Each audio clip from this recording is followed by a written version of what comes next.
ख्याल रख रहे हैं उसका फ़ायदा होना भी शुरू हो गया। इसी तरह हमारी रिकवरी रेट जो है वो भी 38% थी, बीच में डिक्लाइन करते हुए 36 और फिर 35%,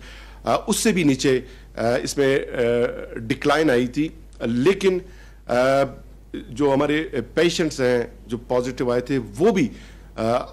जो मेडिसिन है उन्होंने लिए, जो SOPs है उनका ख्याल रखा, उसी तरह एहतियाती तदाबीर उन्हें इख्तियार किए, तो वहाँ पे भी एक रिकवरी रेट में इजाफा नज़र आता है जो 38% है। और इसी तरह बलूचिस्तान गवर्नमेंट ने रिकवरी रेट बढ़ाने के लिए 2 स्ट्रेटजी इख्तियार किए हुए हैं। एक तो ये है कि जो हमारे पॉजिटिव पेशेंट्स हैं जो अपने घरों में हैं और जिनकी जो तादाद है वो है 6177, ये बनते हैं कुल केसेस का वो लोग जो इस वक्त हॉस्पिटल्स में हैं या होम आइसोलेशन में, उसका ये बनते हैं 98%, और 2% जो है कोई 75 हमारे पेशेंट्स वो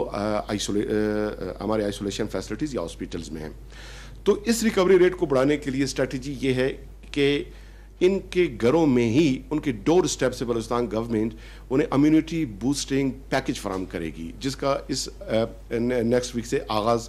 किया जा रहा है, और जिसके तहत उस पैकेज में multi vitamin supplements, medicine, mask वगैरह, ये पूरा एक पैकेज हम उनके डोर स्टेप पे फराहम करेंगे। और स्ट्रेटजी का मकसद ये है कि अगर केसेस बढ़ रहे हैं तो साथ साथ रिकवरी रेट को भी बढ़ाया जाए। और सेकंड ये है कि प्लाज्मा थेरेपी पे बलूचिस्तान गवर्नमेंट फोकस कर रही है, और इस सिलसिले में 3600 किट्स फौरी तौर पे बलूचिस्तान गवर्नमेंट ने प्रोक्योर करने का फैसला किया है। और डोनर से अपील भी है, गुजारिश भी है, रिक्वेस्ट भी है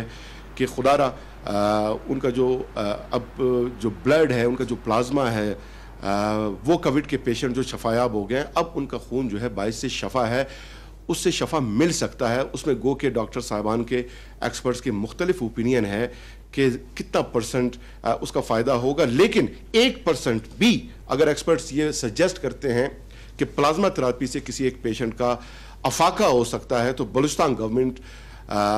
ज़रूर इस पर अमल दरामद करेगी। उसके लिए हम पैसे एलोकेट करेंगे। गो के एक किट प्लस प्लाज्मा थेरेपी की इस पूरे प्रोसेस में 50,000 रुपया पर पेशेंट पे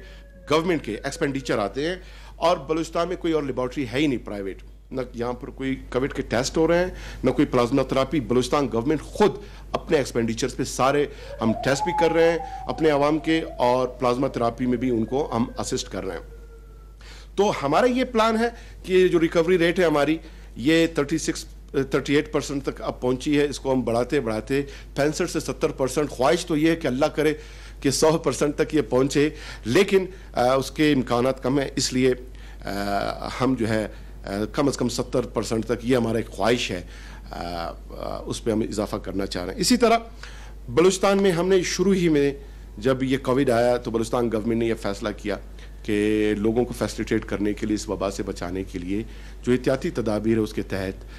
हमें आइसोलेशन फैसिलिटीज़ और क्वारंटाइन सेंटर इस्टेब्लिश करने चाहिए। इस सिलसिले में हमने 68 क्वारंटाइन सेंटर इस्टेब्लिश किए, जिनमें 8000 के करीब लोगों को वेल फैसिलिटीज़ के साथ अकोमोडेट कर सकते हैं। लेकिन आज की तारीख में हमारे 17 डिस्ट्रिक्ट्स के क्वारंटाइन सेंटर में कुल 1766 लोग मौजूद हैं, और बाकी किसी एक क्वारंटाइन सेंटर में कोई एक सस्पेक्टेड केस भी मौजूद नहीं। और इसी तरह जो हमारी आइसोलेशन फैसिलिटीज़ हैं, हमने 96 आइसोलेशन फैसिलिटीज़ बलूचिस्तान में इस्टेब्लिश किए हैं, 2148 बेडेड,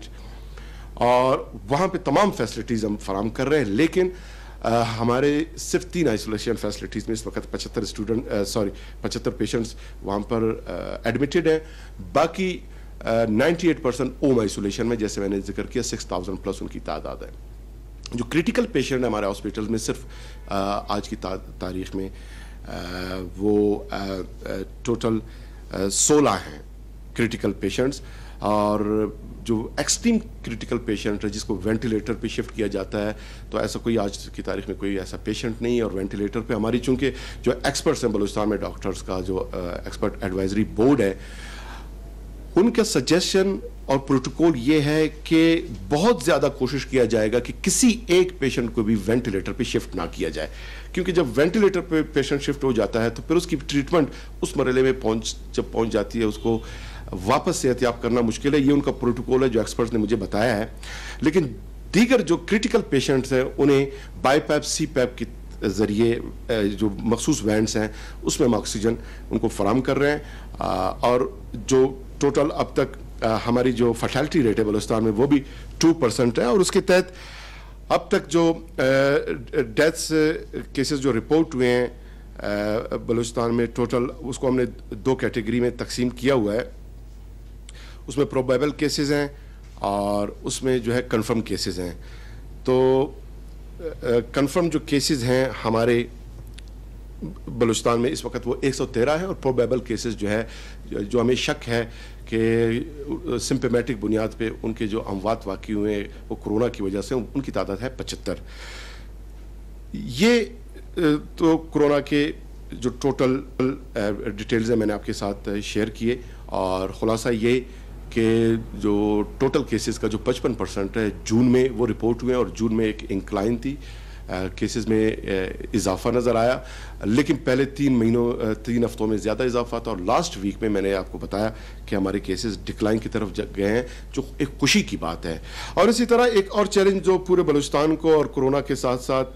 न सिर्फ बलूचिस्तान पूरे मुल्क को दरपेश है, वो है लोकस्ट का, टिड्डी दल का। बलूचिस्तान में जो कुल हमारा जियोग्राफिकल एरिया है जिसको कल्टिवेट किया जा सकता है वो है 34.719%। इसमें जो कल्टिवेटेड एरिया है वो है 3.25 मिलियन हेक्टेयर्स, और जो हमने सर्वे किया है एरिया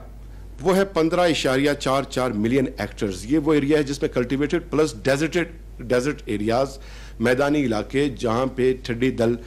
वहाँ पे उसने अपना अंडे वहाँ पर उसने डाले हैं, वहाँ पर उसकी ग्रोथ हो रही थी, उसको भी हमने सर्वे किया है। और जो ट्रीटेड एरिया है जिसको हमने ट्रीट किया है, जहाँ पर हमने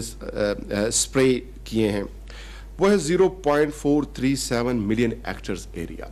और इसमें जो एरियल ट्रीटमेंट हमने की है, एरियल जो ऑपरेशन की है वो है 2771 हेक्टेयर्स टोटल। और इसी तरह जो टोटल इन ऑपरेशंस में जो बलूचिस्तान गवर्नमेंट ने अब तक बजट जो रिलीज़ किए हैं जिसका एक्सपेंडिचर हुआ है वो है 99.99%। ये हमने provincial disaster management authority PDMA को बलूचिस्तान गवर्नमेंट ने रिलीज़ करके दिए हैं, और 304 मिलियन बलूचिस्तान एग्रीकल्चर डिपार्टमेंट को, और NDMA फेडरल गवर्नमेंट ने 1 करोड़ रुपये में फराहम किए, जो हम शुक्रिया तो अदा करते हैं लेकिन बहुत कम है। और बलूचिस्तान गवर्नमेंट बारहा ये कह चुकी है चूँकि टिड्डी दल जो है यहाँ पर उसका जो ब्रीडिंग रीजन है, एरिया है, वो बलूचिस्तान में है मोस्टली, और जो गेटवे जो मस्कत फिर ईरान और ईरान से जो एंटर हो रहे हैं अगेन गेटवे इज बलूचिस्तान। तो टिड्डी दल यहाँ से बलूचिस्तान से दीगर सूबों में ये वहाँ पे अमला आवर है, और अगर दीगर सूबे भी अपने सूबों में इसको रोकना चाहती है, फेडरल गवर्नमेंट रोकना चाहती है, NDMA रोकना चाहती है, तो फिर बेहतर तरीका ये है कि वो अपने वो पैसे जो वहाँ पर एक्सपेंडिचर में खर्च कर रहे हैं टिड्डी दल की रोकथाम के लिए, वो बलूचिस्तान गवर्नमेंट को ये पैसे फराहम करें, एरियल सपोर्ट फराहम करें, ताकि यहीं पे गेट वे ही पे हम टिड्डी दल को रोकें, और फिर यकीनन जब यहाँ पर रुक जाएगा, तल्फ होगा, तो उसके बाद दीगर सूबों